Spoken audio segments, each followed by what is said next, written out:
Welcome. Today we have a Realme C53 and we need to remove FRP Google Lock. So I will show you how to do it.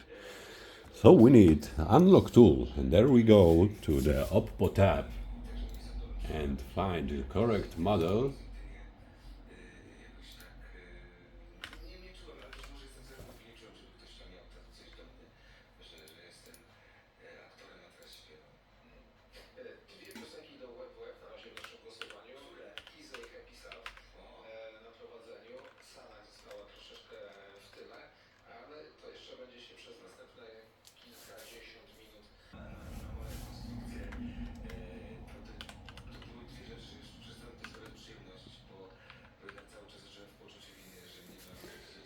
There we have Realme C53 and choose erase FRP. Now holding the volume down button, connect phone to the PC.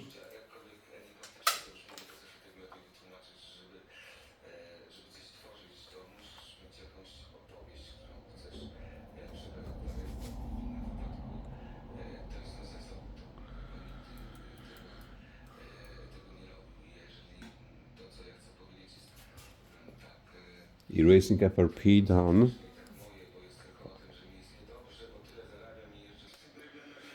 Now the second step. Repeat this operation but choose factory reset. Again connect phone holding volume down button to the PC.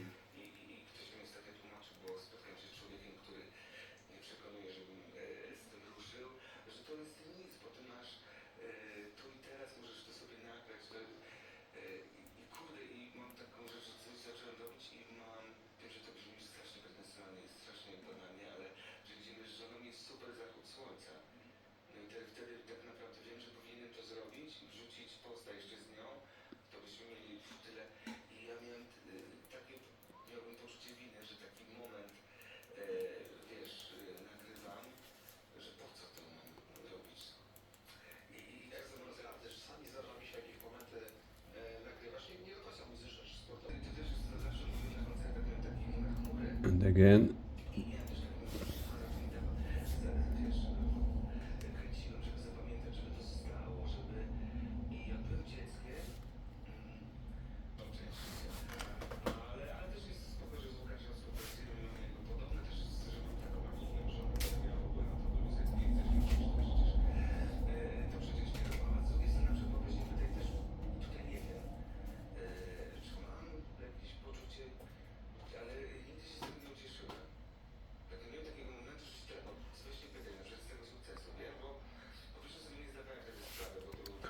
Now let's test the phone.